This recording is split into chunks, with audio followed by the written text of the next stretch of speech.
ನಮಸ್ಕಾರ. ಸುಮನ್ ಟಿವಿ ಕನ್ನಡಕ್ಕೆ ಸ್ವಾಗತ. ನಾನು ಶ್ರೀರಾಜ್ ಬುಕ್ವಾಡಿ.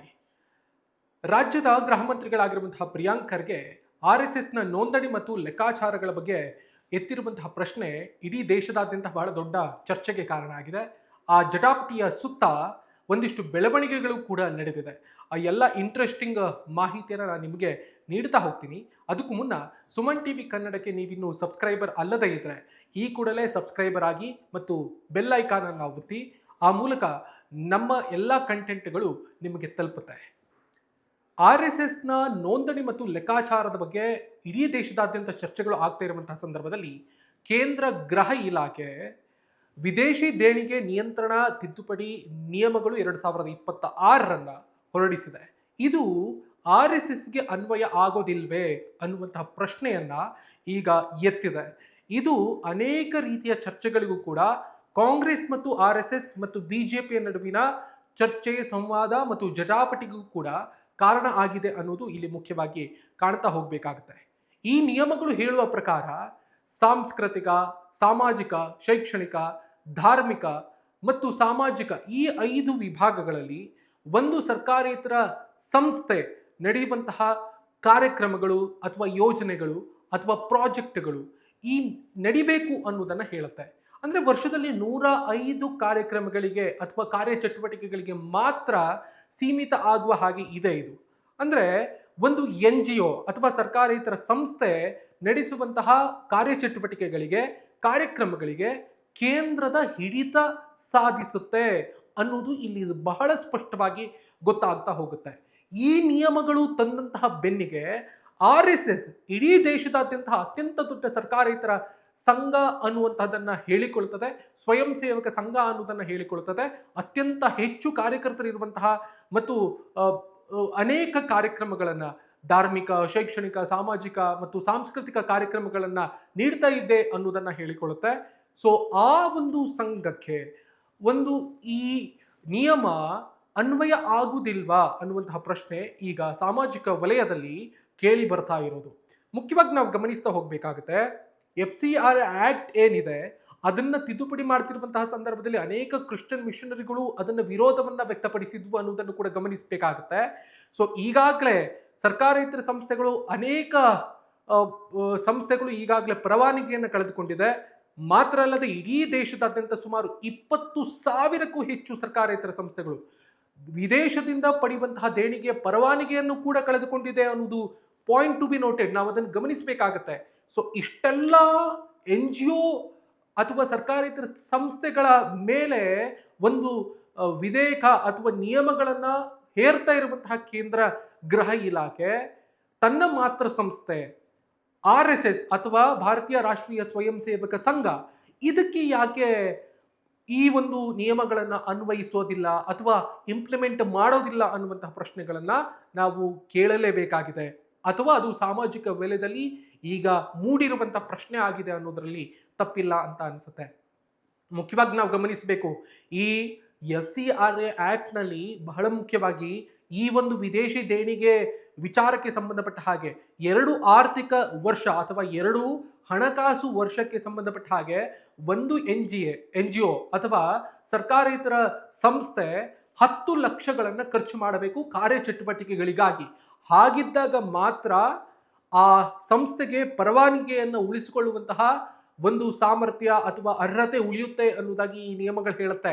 ಮುಖ್ಯವಾಗಿ ಗಮನಿಸಬೇಕು, ಒಂದು ಸರ್ಕಾರೇತರ ಸಂಸ್ಥೆಯ ಪ್ರತಿನಿಧಿ ಅಥವಾ ಕಾರ್ಯನಿರ್ವಾಹಕ ವಿದೇಶದ ಪ್ರಜೆಯೂ ಕೂಡ ಆಗಬಾರ್ದು. ಆತ ಈ ಭಾರತ ದೇಶದವನೇ ಆಗಬೇಕು. ಸರ್ಕಾರೇತರ ಸಂಸ್ಥೆ ಇಲ್ಲಿ ಪ್ರತಿನಿಧಿಸ್ತಾ ಇದ್ರೆ, ಭಾರತವನ್ನು ಪ್ರತಿನಿಧಿಸ್ತಾ ಇದ್ರೆ ಅದಕ್ಕೆ ಕಾರ್ಯನಿರ್ವಾಹಕ ಅಂದ್ರೆ CEO ಇನ್ಯಾವುದೋ ದೇಶದ ವ್ಯಕ್ತಿ ಆಗಿರಬಾರದು, ಭಾರತ ದೇಶದವನೇ ಆಗಿರಬೇಕು, ಭಾರತದ ಪೌರತ್ವವನ್ನ ಹೊಂದಿರಬೇಕು ಅನ್ನೋದನ್ನ ಹೇಳಲಾಗುತ್ತೆ. ಮಾತ್ರ ಅಲ್ಲದೆ ಅದಕ್ಕೆ ಆ ಸಂಸ್ಥೆಗಳು ನಡೆಸುವಂತಹ ಸಾಮಾಜಿಕ, ಸಾಂಸ್ಕೃತಿಕ, ಧಾರ್ಮಿಕ, ಶೈಕ್ಷಣಿಕ ಮತ್ತು ಈ ಎಲ್ಲ ಕಾರ್ಯಚಟುವಟಿಕೆಗಳಿಗೆ ತನ್ನ ಹಿಡಿತವನ್ನ ಸಾಧಿಸುವಂತಹ ಈ ಒಂದು ಬದಲಾವಣೆ ಮಾಡಿರುವಂತಹ ನಿಯಮಗಳೇನಿದೆಯಲ್ಲ ಆ ಎಲ್ಲ ನಿಯಮಗಳು RSSಗೆ ಇಲ್ವಾ ಅನ್ನುವಂತಹ ಪ್ರಶ್ನೆಗಳನ್ನ ಕೇಳಲೇಬೇಕಾಗುತ್ತೆ. ಹಾಗಂತ RSS ನಾವು ಟೀಕಿಸೋದಲ್ಲ ಅಥವಾ ವಿರೋಧಿಸೋದಲ್ಲ. RSSನ ವಿಚಾರಕ್ಕೆ ಸಂಬಂಧಪಟ್ಟ ಹಾಗೆ, RSSನ ಲೆಕ್ಕಾಚಾರ ವಿಷಯಗಳಿಗೆ ಸಂಬಂಧಪಟ್ಟ ಹಾಗೆ ಇಡೀ ದೇಶದಾದ್ಯಂತ 100 ವರ್ಷಗಳಿಂದ RSS ಸಂಘ ತನ್ನ ಶಾಖೆಗಳನ್ನು ನಡೆಸ್ತಾ ಬಂದಿದೆ. RSS ತನ್ನ ಕಾರ್ಯಕ್ರಮಗಳನ್ನು ಮಾಡ್ತಾ ಬಂದಿದೆ, ತನ್ನ ಎಲ್ಲ ಕಾರ್ಯಚಟುವಟಿಕೆಗಳನ್ನು ನಡೆಸ್ತಾ ಬಂದಿದೆ. ಅದರ ಎಲ್ಲ ನೋಂದಣಿಯ ವಿಷಯಕ್ಕೆ ಸಂಬಂಧಪಟ್ಟ ಹಾಗೆ ಮುಖ್ಯವಾಗಿ ಇತ್ತೀಚಿನ ದಿನಗಳಲ್ಲಿ ಕಳೆದ 2 ವರ್ಷಗಳಿಂದ ಈ ರೀತಿಯ ಚರ್ಚೆಗಳು ಬಹಳ ದೊಡ್ಡ ಮಟ್ಟದಲ್ಲಿ ಆಗ್ತಾ ಇದೆ. ಮುಖ್ಯವಾಗಿ ಕರ್ನಾಟಕದ ಈಗಿನ ಗೃಹ ಮಂತ್ರಿಗಳಾಗಿರುವಂತಹ ಪ್ರಿಯಾಂಕ್ ಖರ್ಗೆ ಎತ್ತಿರುವಂತಹ ಪ್ರಶ್ನೆ ಇದೆಯಲ್ಲ, ಅದು ಪ್ರಶ್ನಾರ್ಹವೇ ಮತ್ತು ಅದು ಸ್ತುತ್ಯಾರ್ಹ ಅಂತ ನಾವು ಗಮನಿಸಬೇಕಾಗತ್ತೆ. ಮತ್ತು ಈ ಒಂದು ವಿಷಯವನ್ನ ಜಾತಿ ಭೇದ ಇಲ್ಲದೆ, ಧರ್ಮ ಭೇದ ಇಲ್ಲದೆ, ಸಿದ್ಧಾಂತದ ಭೇದ ಇಲ್ಲದೆ, ವಾದಗಳ ಭೇದ ಇಲ್ಲದೆ, ತತ್ವ ನಿಲುವು ಒಲವು ಅಥವಾ ಪಕ್ಷಗಳ ಭೇದ ಇಲ್ಲದೆ ಕೇಳಬೇಕಾಗತ್ತೆ. ಸರ್ಕಾರೇತರ ಸಂಸ್ಥೆಗಳು ಅಂತ ಹೇಳುವಂತಹ RSSನವರು, ಈಗ ನೋಡಿ ಪ್ರಿಯಾಂಕ್ ಖರ್ಗೆ ಅವರು ನಿಮ್ಮ ಸಂಘದ ಲೆಕ್ಕಾಚಾರಗಳನ್ನ ಕೊಡಿ, ಆಡಿಟ್ ಅನ್ನ ಮಾಡಿಸಿ, ನೋಂದಣಿ ಇದೆಯಾ ಇಲ್ವಾ ಅನ್ನೋದನ್ನ ತಿಳಿಸಿ ಅನ್ನೋದಾಗಿ ಅದರ ಮೋಹನ್ ಭಾಗವತ್ ಅವರಿಗೆ ಪತ್ರವನ್ನು ಬರೀತಾರೆ. ಅವರು ಹೇಳ್ತಾರೆ ಹಿಂದೂ ಧರ್ಮಕ್ಕೆ ನೋಂದಣಿ ಮಾಡಬೇಕು ಅನ್ನೋದಾಗಿ ಇಲ್ಲ ಅನ್ನೋದಾಗಿ ಹೇಳ್ತಾರೆ. ಹಿಂದೂ ಧರ್ಮ ಅಂದ್ರೆ ಏನು, RSS ಅಂದ್ರೆ ಏನು ಅನ್ನೋದನ್ನು ಕೂಡ ನಾವು ಇಲ್ಲಿ ಯೋಚನೆ ಮಾಡಬೇಕಾಗುತ್ತೆ, ಗಮನಾರ್ಹವಾಗಿ ಥಿಂಕ್ ಮಾಡಬೇಕಾಗುತ್ತೆ ಅನ್ನೋದನ್ನು ಕೂಡ ನಾವಿಲ್ಲಿ ತಿಳಿಬೇಕಾಗುತ್ತೆ. ಸೊ ಹೀಗಿರುವಂತಹ ಸಂದರ್ಭದಲ್ಲಿ RSSಗೆ ಪ್ರಿಯಾಂಕ್ ಖರ್ಗೆ ಅವರು ಕೇಳಿರುವಂತಹ ಪ್ರಶ್ನೆಗಳನ್ನ ಮುಂದಿಟ್ಟುಕೊಂಡು ಇದರ ಸುತ್ತ ನಡೆದಿರುವಂತಹ ವಿದೇಶಿ ದೇಣಿಗೆ ನಿಯಂತ್ರಣ ತಿದ್ದುಪಡಿ ನಿಯಮಗಳು 2026 ಕೂಡ ನಾವು ಗಮನಿಸಬೇಕಾಗುತ್ತೆ. ಒಂದು ವೇಳೆ ಸರ್ಕಾರೇತರ ಸಂಸ್ಥೆಗಳ ಮೇಲೆ ನಿಗಾ ವಹಿಸುವುದು ಹೌದಾದ್ರೆ, ಅತ್ಯಂತ ಬಹಳ ದೊಡ್ಡ ಸಂಘ ಅಂತ ಕರೆಸಿಕೊಳ್ಳುವಂತಹ RSSನ ಮೇಲೂ ಕೂಡ, RSSನ ಕಾರ್ಯಚಟುವಟಿಕೆಗಳ ಮೇಲೂ ಕೂಡ ಈ ಎಲ್ಲ ನಿಯಮಗಳು ಅನ್ವಯ ಆಗ್ಬೇಕಲ್ವೇ ಅನ್ನುವಂತಹ ಪ್ರಶ್ನೆಗಳನ್ನ ನೀವು ಕೇಳಲೇಬೇಕಾಗುತ್ತೆ.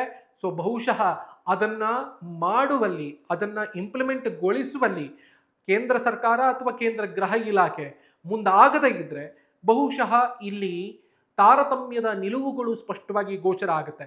ಸೊ ಹಾಗಾದ್ರೆ ಈ ನಿಯಮಗಳು ಕ್ರಿಶ್ಚಿಯನ್ ಮಿಷನರಿ ಸರ್ಕಾರೇತರ ಸಂಸ್ಥೆಗಳಿಗೆ ಮಾತ್ರವಾ ಅಥವಾ ಇನ್ಯಾವುದೋ ಧರ್ಮಕ್ಕೆ ಸೇರುವಂತಹ, ಇಸ್ಲಾಮಿಕ್ ಧರ್ಮಕ್ಕೆ ಸೇರುವಂತಹ NGOಗಳಿಗೆ ಮಾತ್ರವಾ ಅನ್ನೋದನ್ನ ಕೂಡ ಕೇಂದ್ರ ಸರ್ಕಾರ ಅಥವಾ ಕೇಂದ್ರ ಗೃಹ ಇಲಾಖೆ ಸ್ಪಷ್ಟಪಡಿಸಬೇಕಾಗತ್ತೆ.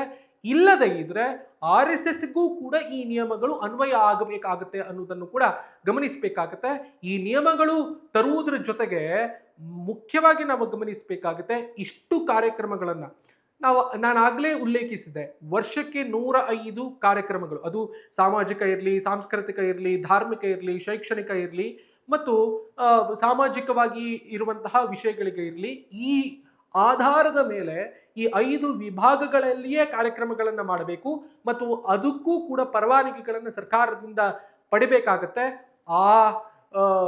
ಏನು ಸರ್ಕಾರದಿಂದ ಪಡೆದಿರುವಂತಹ ಅನುಮತಿಯನ್ನು ಹೊಂದಿರುವಂತಹ ಕಾರ್ಯಕ್ರಮಗಳಿಗೆ ಮಾತ್ರ ವಿದೇಶದಿಂದ ಹಣವನ್ನು ಪಡೆಯುವುದಕ್ಕೆ ಈ NGOಗಳಿಗೆ ಸಾಧ್ಯ ಆಗುತ್ತೆ, ಇಲ್ಲದೇ ಇದ್ರೆ ಆಗಲ್ಲ. ಒಂದು ವೇಳೆ ಸರ್ಕಾರ ಒಂದು ಪರಿಗಣಿಸಿ ಈ ಸಂಸ್ಥೆ ಇನ್ನೊಂದಿಷ್ಟು ಕಾರ್ಯಕ್ರಮಗಳನ್ನು ಮಾಡಬಹುದು, ಆ ಕಾರ್ಯಕ್ರಮಗಳಿಗೆ ವಿದೇಶದಿಂದ ಹಣವನ್ನು ಪಡಿಬಹುದು ಅನ್ನೋದಾದ್ರೆ ಮಾಡಬಹುದು, ಇಲ್ಲದಿದ್ರೆ ಇಲ್ಲ.